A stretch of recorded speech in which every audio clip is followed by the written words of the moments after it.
here in about a week, maybe about 4 or 5 days. I got to go and talk to the rental company about getting myself a giant bulldozer and see what they got on schedule. And I'll be getting started on that next week. And soon after that, it'll be time to start growing grass. And when it's time to start growing grass, I will start expanding the herd. I will restart expanding the herd. And the big idea right now is that I'm gonna get myself up to about 60, 70 animals as fast as I can. I believe I can get myself up to about 60, 70 animals here in about 3 or 4 months. And once I'm at 60 or 70 animals, I'll be, if I sell, that'll put me in a spot where I can sell about 10 every month. And I am looking into getting into more of like the heavier cattle business. I'll probably be liquidating my animals at 900 pounds, 1,000 pounds.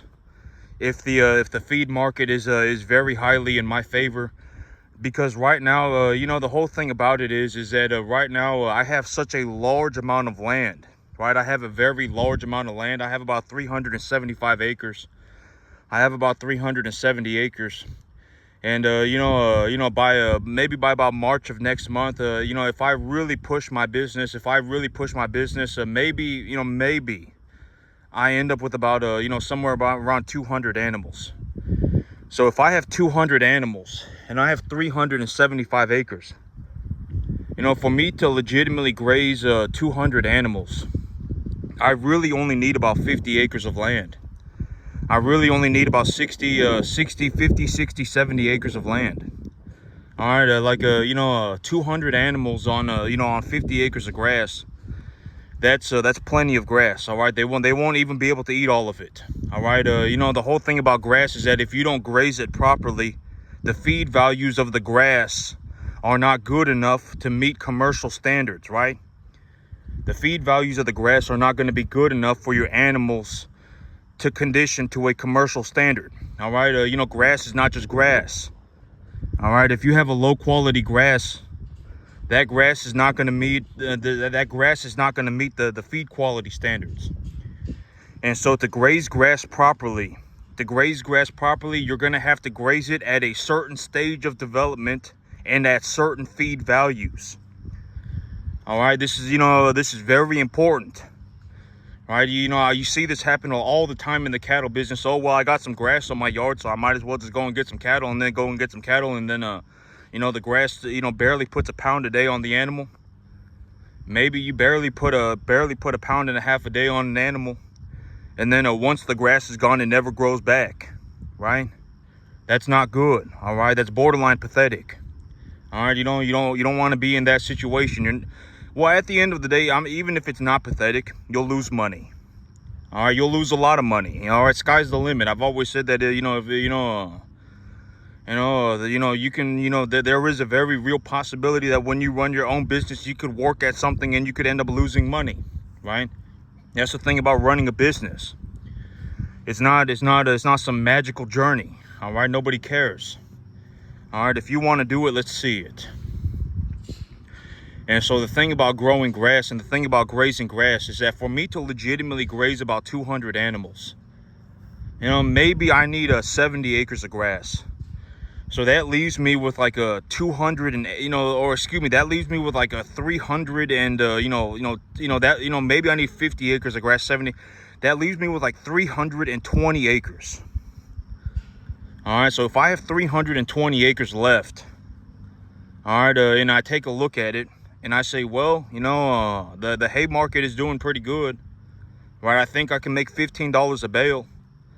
I could grow another 100 acres of grass, and that 100 acres of grass will probably produce me like 400 bales of hay 3 times a year. 2 times, 3 times a year, all right? And so that's just on 100 acres. That would still leave me with another 200 acres to go, right? And so, if you think about it, at 400, if I bale 100 acres of hay, I can probably get 800, 1,200, so about 1,000 bales on that 100 acres in a year. And if I make $15 a bale, what's 15 times 1,000? That's like 15. That's $15,000, right? And with $15,000, If I have $15,000, that's you know, if you think about it in terms of fertilizer, you know, fertilizer, that would be you know, if 1 tonnage of fertilizer costs me you know, $600, that's you know, that's a lot of fertilizer. All right, it's more than enough fertilizer to grow 150 acres of hay. My feed costs might even go negative. My feed costs, they might even go borderline negative. I mean, they will be very low. All right, the amount of money that it costs me to feed my animals will either be very close to zero, or it may legitimately go negative. All right, and if that starts to happen, when that starts to happen, not if, when. I've always said that the corn market will eventually recover. As of right now, there is not hardly any margin in the corn market. All right, so when it recovers, all right, and in that situation, I bale hay and I sell the hay. I can even just sell the hay to a wholesaler, right? There are people that will legitimately bale your hay and buy it from you. All right, because when they do that, they can sell the hay and they can haul it and everything, and so they make money on that. So there are people in that business. They're called hay wholesalers. All right, and if they'll pay me $15 a bale, I might as well just sell it to them, and then I can just take the money and I can grow more cattle feed with it, and I can feed my my 250 head of cattle with that money. My 200 head of cattle, I can feed the cattle with that money. Then my feed costs are going to be borderline zero negative.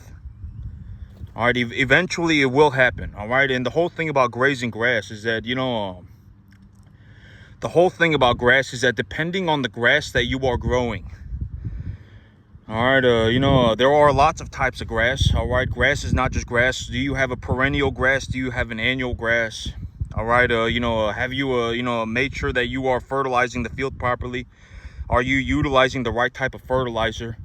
And depending on the type of grass that you are growing and the amount of biomass that you are accumulating, is your plant material achieving roughly optimal levels of biomass accumulation?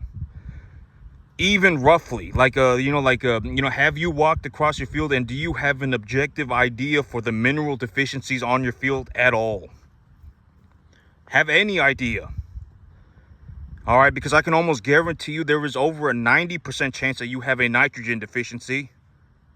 And, you know, there is, you know, depending on, you know, like my field, the thing about my field is that I end up with a phosphorus, is that I usually have a phosphorus deficiency, a phosphorus and a sulfur deficiency. And once I correct my phosphorus and my sulfur deficiency, that will increase the nitrogen utilization. Then I end up with a nitrogen deficiency, and once I have corrected the phosphorus deficiency, then the sulfur deficiency, then the nitrogen deficiency, then I will end up with a potassium deficiency. I haven't ever had a calcium deficiency on my soil yet. All right, so do you have any rough idea? Do you even have a rough idea? None of this stuff is even difficult. Like if you walk across your field and your plant material is turning red, what does that mean? If you like, you know, and this is a very realistic, you know, this is a very good look at a plant with no mineral deficiencies, right? Because the cattle are up here all the time, and they poop up here, and there's a lot of minerals in the soil from they poop, and so this plant has no mineral deficiencies, and it's growing just fine. But if the plant is turning red, right? And, you know, like, take a look at this, right? Like if you were walking across a field and you saw a plant like this, would you go and take, you know, data from a plant material like this? Does that look like a healthy plant, right? No, you know, don't take your data from, you know, I've always said that when you take data on your field, when should you be taking data on your field?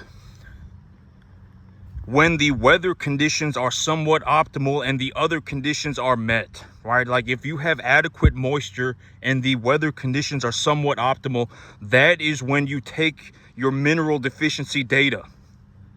All right, because if it's blazing hot outside and there's no water in the soil, the plants aren't going to be metabolizing much of anything. All right, you know, you won't be able to tell what's going on because it's blazing hot and it's dry. All right, you know, you have to wait for the weather conditions to be somewhat adequate. All right, and when you go and you take a look at your field, Don't go and find like the worst looking plant out of everything, right? I mean, go and find something that looks, you know, relatively like it's still growing. I've always said that, you know, an annual plant, what's the idea of an annual plant? When they produce a seed, after they have developed the seed, the plant will die. There are a lot of plants that after they have developed their seed, they will just die right afterwards. And so, you know, if you go and you find a plant, and you know, don't go and find some, you know, seeded out piece of grass. All right, find something like, you know, find something like this. A healthy plant, still growing, right? Still growing, looking good, right? And you know, and don't look at the worst, you know, like this right here, right? Like I wouldn't go up to this plant and look at this, right? You know, take a look at the whole plant, right? Like take a look at this, and you know, take a look at the plant, and then go and find data on multiple sites. All right, don't just take all of your data off of one plant. And if the plant is turning red, then you have a phosphorus deficiency. If your plants are turning, you know, if your plants are losing their color on the bottom of the plant, you know, there's a very realistic possibility that you have some kind of a nitrogen, phosphorus, or potassium deficiency, because nitrogen, phosphorus, and potassium are a mobile nutrient. If the mineral is mobile, if the plant needs the mineral, it will cannibalize itself. It will move the minerals from the old growth into the new growth. But when you have something like calcium and sulfur that are immobile, the plant cannot cannibalize itself to move the minerals into the new growth. So, you know, the new growth will begin to exhibit signs of deficiencies, will start to lose their color. All right. And when that happens, that's when you have, you know, more than likely a calcium or sulfur deficiency. All right. You know, I utilize a micronutrient, you know, I utilize a micronutrient pack on my field once a year or so, and I haven't ever had any kind of a micronutrient deficiency. I just utilize a micronutrient pack once a year. If I go to the fertilizer yard, if I go to the commodity yard and I ask for it, they will put it into my fertilizer mix for me, and it costs like $15. All right, it costs like $15 per tonnage of fertilizer. So you know, if I get 3 tons of fertilizer, it's like $45, and they'll put the micronutrients in into the fertilizer mix for me. All right, and I do that once a year. But other than that, the 5 big ones are nitrogen, phosphorus, potassium, calcium, and sulfur. And if you mess up the fertilizer, what happens? Nothing grows. That, you know, if your biomass accumulation is very low, you messed up the fertilizer. All right, even if you fertilized your field, if you're not accumulating biomass, you messed up the fertilizer. Plants, on the average, plants will use substantially more nitrogen than they will phosphorus. All right, and they will use substantially more nitrogen than they will calcium or sulfur. Nitrogen is almost always the most metabolized mineral. All right, nitrogen is sometimes potassium. It depends on what kind of plant you have, and what stage of development that they are in. And so but that's the big idea, you know. That's the tricky part about grass, right? You know, if it was easy, everybody would be doing it. And you know, the thing about me is that if I take a look at a field, it is what it is. All right, I don't, it is what it is to me. I've always said there's no hard feelings. All right, there's no hiding it from me.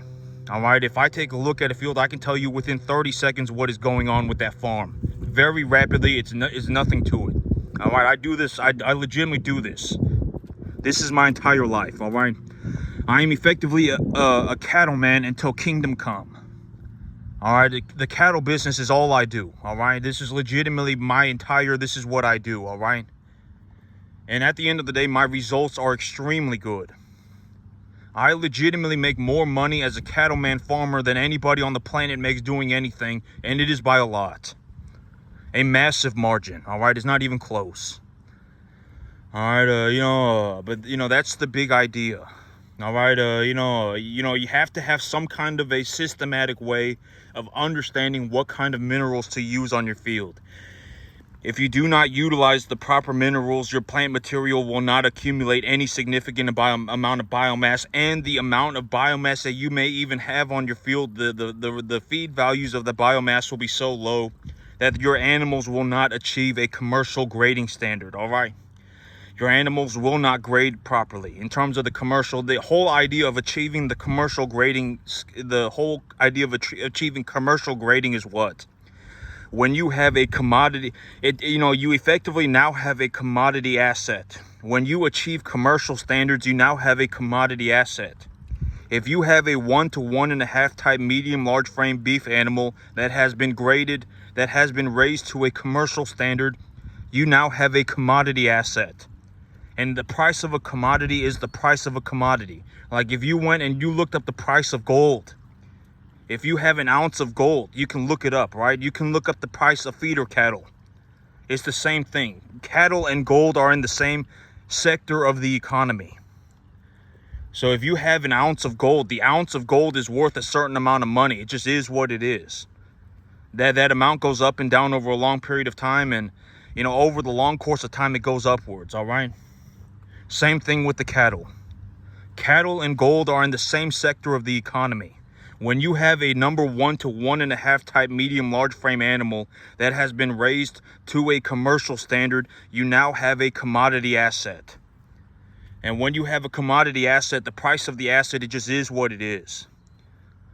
All right, it just is what it is. Nobody cares about an opinion, right? And I've always said, if you came up to me and you legitimately believed that an ounce of gold costs $5, all right, if you said something ridiculous like that, oh my God, an ounce of gold, that's like $100. I would think that you were, I would think that you were like either very dumb or something was wrong with you, right? And it's the same thing with the cattle. If you have a number 1 to 1.5 type medium large frame animal and you raise that animal to a commercial standard, the price of the animal is the price of the animal. It just is what it is. All right, it would be like, oh my God, like in another way to look at this is like the price for an ounce of gold is not some debatable thing. All right, and you have to reach commercial standards. And if you are going to reach commercial standards, how much weight should you be putting on your animals on a daily basis? You should really be looking to put on over 2.5 pounds a day. All right, you should be looking to put on at least 2.5 pounds a day. 2.5 pounds a day is effectively where you start meeting that commercial standard. And if you if you want to take a look at your animal and determine whether or not they are achieving this from a just looking at the animal, I mean, what's one way to tell? When you look at the animal, you should not be able to see any ribs on the animal. You should not be able to see any ribs on the animal. When the animal poops, their poop should grade somewhat somewhere around a 2 or 3. If their manure is clumping up real hard, that's then you know that the animal is having a difficult time digesting their feed. You should probably increase the energy or the protein in the feed, and or both. All right. And so but none of this stuff is like a debatable thing. All right, none of this stuff is like none of this stuff is up for debate. All right, at the end of the day, it just is what it is.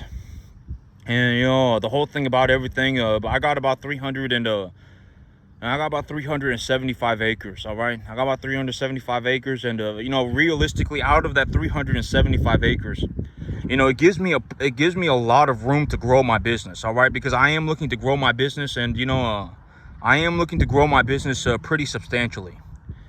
And on 375 acres, I could probably put well, I mean, it really depends. All right, it really depends. How am I going to say? But right now, I have plenty of room to grow. All right, I do have a long runway to grow the business, and it's not very long, right? It's not a very long runway. I am looking for more land. I am looking for more land. Sooner than later, I will need more land. And the whole thing about it is that like even right now, I was looking into buying land. All right, I can easily, the whole thing about how much whatever, I can easily afford $1 million. Okay, $1 million right now is nothing to me, and so I can, I am looking to buy my own land. And maybe, and I was thinking maybe next year or something like that. Next year I may be able to buy something that's about I'll have to take a look. All right, because I'll have to take a look. The whole thing about my situation. I don't. There is no shortage of money. All right, that's my situation. All right, the amount of money that I'm making is actually going up very quickly. I don't even spend time thinking about how much money I make anymore. I don't know how much money I make. I know that like when I go to the grocery store, I can buy whatever I want. I know that my bills, I don't worry about my bills. I just pay them. It doesn't matter to me. All right, I know that my business is growing. My business is growing. Sometime between now and the next 3 months, I'll probably end up with about 60 or 70 animals. And that will be just from me reinvesting the money back into my business. I will take the money that I make in my cattle business and I will put the money back into my business. And that will take me to about 60 or 70 animals. And if I'm at 60 or 70 animals, that will put me in a position where I am effectively liquidating about 10 animals every month. And I will still have about 50 to 60 animals left at home. All right. And those 50 or 60 animals, that's effectively the situation that I'll be in here very soon, within about 3 months. All right, so if I liquidate 10 animals out of 60 or 70 animals, that will leave me with 50 or 60 at home, and I can liquidate the 10. And I am looking to take my animals to a higher weight. I would reasonably anticipate that sometime between now and the next 3 years, there will be times. Well, even if there is not a time where the cost of grass, growing grass is so cheap. All right, growing grass is so cheap that like me, I don't even concern myself with it. And just to put things, just to be very realistic about this, for me to grow enough grass for 50 animals, for me to grow enough grass for 50 animals, let's say that I utilize 200 pounds of nitrogen, and let's say I use 200 pounds of nitrogen, and I use 40 pounds of phosphorus, and then I use 150 pounds of potassium. Let's say that I use 250 and then 150. So let's say I use 400 units of fertilizer. And then we utilize urea as the baseline for the fertilizer cost. So let's say that I have a total fertilizer usage of 400 units. 200 units of nitrogen, 50 units of phosphorus, and 150 units of potassium. That's 400 total units of fertilizer, right? So I have 400 total units of fertilizer, and 1 tonnage of fertilizer is roughly 50 units of fertilizer. So that means I would need 8 tonnages of fertilizer for the entire year. All right, or excuse me, not 8 tonnages. 1 ton is 50 units of fertilizer. So 1,000 pounds is 50 units of fertilizer. So 1 tonnage of fertilizer would be 100 units of fertilizer, because it's 2,000 pounds. So I would need 4 tonnages. I would need 4 tonnages of fertilizer to achieve the 400 units. All right. And if 4 tonnages of fertilizer, that's like $2,400. So it would cost me $2,400 a year to raise 50 cattle to a commercial standard. You see what I'm saying? I don't care about the cost of fertilizer. I don't care. Growing grass is so cheap, but that's a very simple way of analyzing the cost of fertilizer, is to turn every unit of fertilizer into a unit of nitrogen, and then to utilize the cost of urea as the baseline for the fertilizer, because effectively everything more or less follows the price of urea. Okay, everything.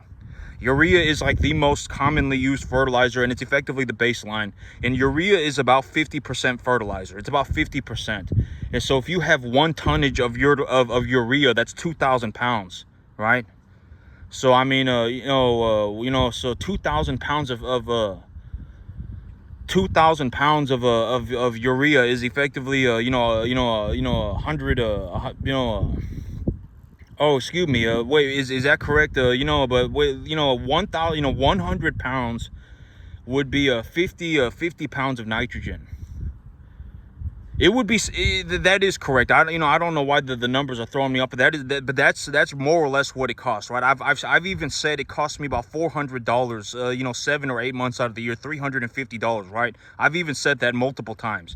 And so, that's a very realistic way to look at it. If I need 400 units of fertilizer, if I need 250 units of nitrogen, 50 units of phosphorus, and 150 units of potassium, that's 400 units of fertilizer. Right, and if I need 400 units of fertilizer, and one tonnage of fertilizer is 100 units, right? Then I need 4 tonnages, and 4 tonnages would cost about $2,400. And so, a realistic, and in all honesty, if the corn price does even relatively okay, if the cattle feed market does even relatively better, which it probably will, I said that there is a very large possibility that in the next 3 years or so, sometime in the next 3 years, the price of corn will go up. All right, sometime between now and the next 3 years, the price of corn will probably go up. All right, and if that happens, and if I can make a $15 profit selling my hay, then I may even be able to take my cost of gains negative. My cost of gains, they're already borderline zero. Even if I had 200 animals, even if I had, 200 animals, my cost of gains, the amount of money that it costs me to raise the 200 animals would be less than $1,000 a month to begin with. All right, it would be less than $1,000 a month to begin with. All right, multiply 2,400 times 4, that's 50 to 200, right? And then I take the cost, I take that number and I'm divided by 12. All right, it would be less than $1,000 a month to begin with. It doesn't matter. I don't care about $1,000, right? If I'm running 200 cattle, there are a lot more things for me to be concerned about than some pathetic sum of money. All right, this is something I put a lot of emphasis on, right? Money at the end, when you really take a look at it, if you ask anybody who has, I've always said that being concerned about money is for poor people. It's for poor people. Only poor people legitimately believe that they cannot do something because they don't have money. Guarantee it. It doesn't, nothing costs, everything costs me nothing. Everything costs me nothing. All right, everything. The cattle cost me nothing. The land costs me nothing. The feed costs me nothing. My equipment costs me nothing. Everything makes me money. And everything costs me nothing. Money is kind of an illusion. If you legitimately are in the situation where oh my God, I can't fertilize my grass because I don't have the money, then you're going to be poor for all eternity. Have fun with that. All right. I'm not here to save you. Have fun. Die poor. Nobody cares what you think. All right, I'm serious. All right, it doesn't, it's whatever to me. All right, you don't like it, you can talk to my lawyer about it. Have fun. All right, it doesn't matter to me. Nothing costs me anything. Everything costs me nothing. That's the big idea, right? And effectively, when you start getting to the 10% mark, that's when you start to realize this idea. The amount of money that you put into something, you should be getting it all back. If not a majority of it. All right, even if you go negative, you're not going to go negative, and I've always said that something like this, if you legitimately want to fertilize 10 acres of grass, and you're only going to learn how to grow grass, because the thing about grass is that when you graze it, you will have to fertilize it more, because the animals are legitimately pulling the minerals out of the ground when they, the whole thing about grass is that the plants, they will metabolize the minerals in the field, and the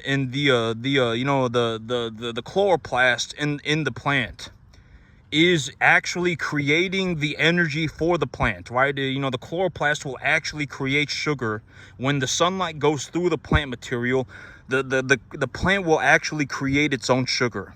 And that sugar is the energy that is required for all of this chemical reaction to happen. So these plants are accumulating minerals out of the ground. They are accumulating the carbon that they need to build their physical structure out of the atmosphere. And then they are utilizing the energy from photosynthesis.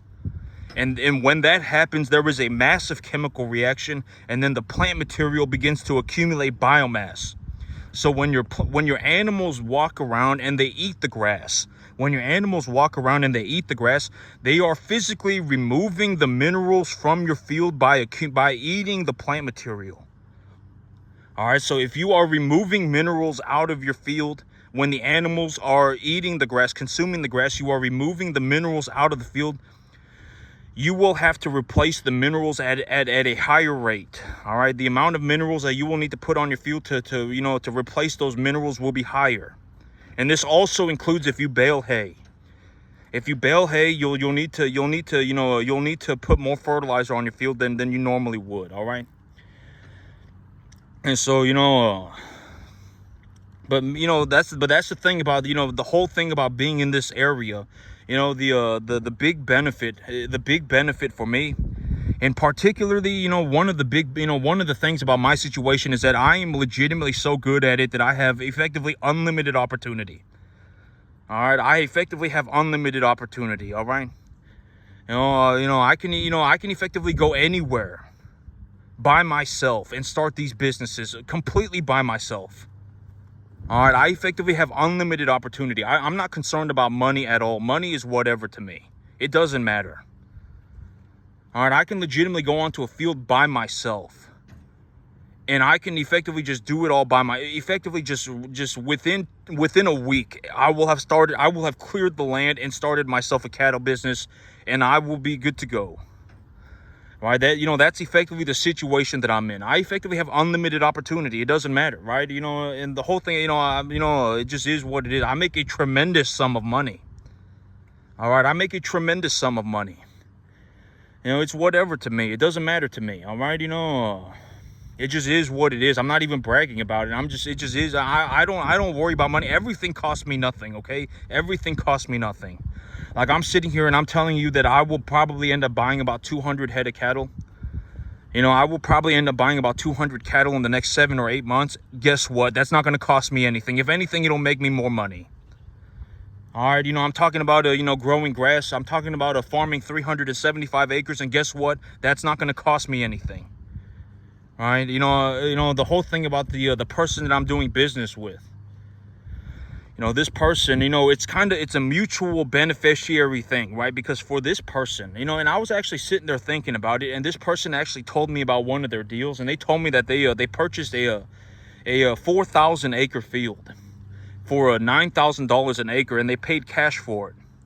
And I didn't, because the thing about me is that I don't, the numbers, it's money is whatever to me. I don't look at anything, and money is whatever to me.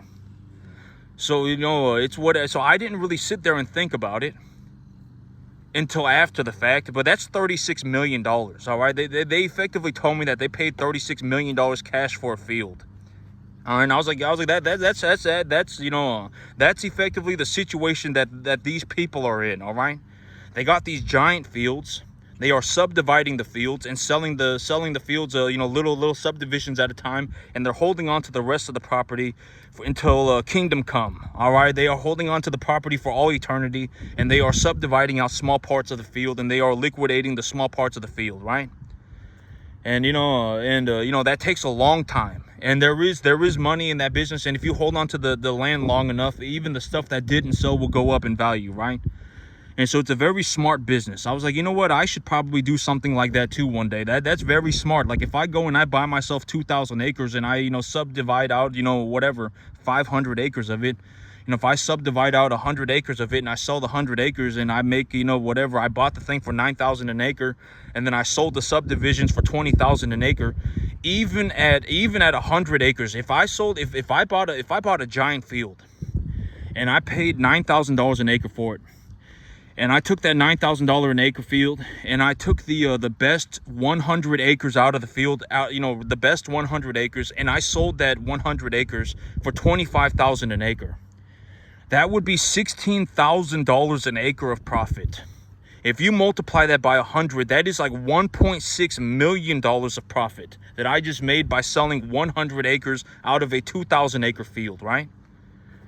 That's very good, right? That's very good. That's a very good business. And the land, at the end of the day, the land is worth something, and over a long period of time, the rest of the land will probably go up in value. And then you can use the money to float the debt or whatever it is that you need to do, right? That's $1,600,000 of profit. All right, and you know that's a very smart business. That's a very good business. Maybe I should get into that business one day, right? Because I'm looking into buying land too. I do very well for myself. I haven't bought any land yet because I'm just gonna buy more cattle, right? I'm just gonna buy a whole bunch more cattle. That's the thing. I'll probably end up buying about 200 head of cattle here in about the next 7 or 8 months. I'll probably end up with about 200 head. And but that's a very interesting business model. And I didn't really think about it, but that's effectively that's their problem, right? That's their issue. They're not interested, whatever else, it's whatever, but that's their problem. They have a 4,000 acre field over here. They have a 5,000 acre field over here. They have another 2,000 acres. They have it's like 50,000 acres of land. That's what the lady told me. The real estate, they hold about 50,000 acres of land. And if you're holding 50,000 acres of land and you're only selling maybe 100 or 1,000 acres a year, what are you going to do with the other 49,000 acres of land, right? Somebody's got to, if you leave it alone, it will turn into a jungle, right? So that's why they need people like me. It's a mutual beneficiary thing, and it's particularly very, very, the thing about this area is that, this is something that's happening very frequently in my area, because over the last 5 years, a bunch of investors bought a whole bunch of land in this area, a bunch of investors. It wasn't even like farmers that went around and bought the land. It was people with large investment companies. And this is a very good example of that. They bought almost 50,000 acres. They have almost 50,000 acres, and they're subdividing out these properties and selling them out to make a profit. And then they're holding on to the rest of it.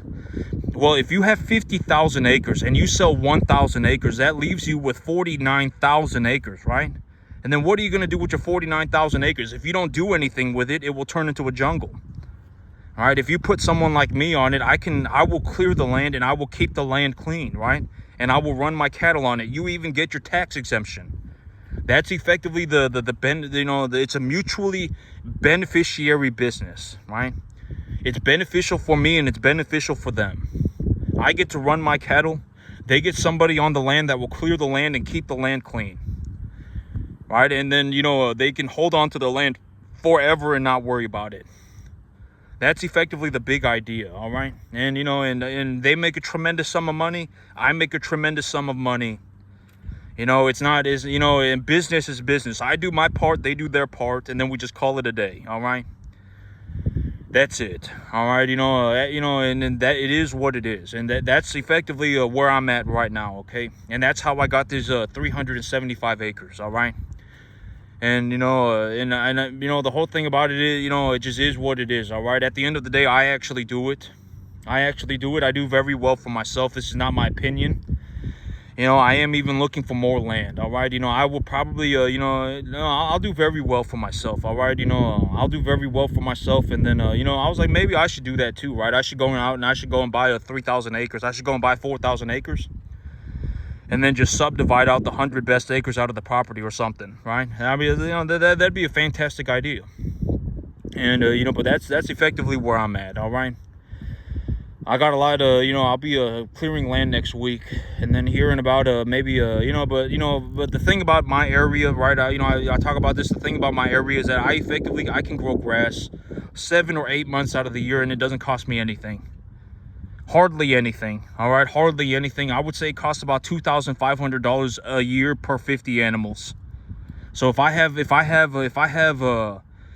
200 animals, maybe it costs me $10,000 a year. That's less than $1,000 a month for me to raise 200 animals. All right, and I can even probably bail it after I'm done grazing it. And if I can make a small profit, then my feed costs legitimately almost go to zero, maybe even negative. All right, and in my area, the big thing about my area is that there are a lot of investors. There are, big time investors, people who legitimately have like 50,000 acres of land and stuff like that, and they bought up a bunch of land in this area. They bought up a bunch of land in this area over the last 50 years. Over the last 5 years, they ended up buying a bunch of land in this area, and now they have these massive land holdings, and they don't have anybody. They need people on these properties keeping the land, you know, from turning into a jungle. And that's effectively where I step in. And it's a mutually beneficial thing, right? They don't lose the integrity of their investment, right? Their properties don't turn into hardwood mesquite jungles. And me, I get to run my cattle on their farm, or I get to run my cattle on their land, right? It's mutually beneficial. They have their way of making money. I have my way of making money. They're not reaching into my pocket. I'm not reaching into their pocket. All right, you know, no worthless schemes, right? You do this, I do this. If you're willing to shake on it, then we'll do it. That's it, right? They're not reaching into my pocket. I'm not reaching into their pocket. There's no pathetic scheme involved. There is no magical journey. It is what it is. This is how I make money. This is how they make money. That's it.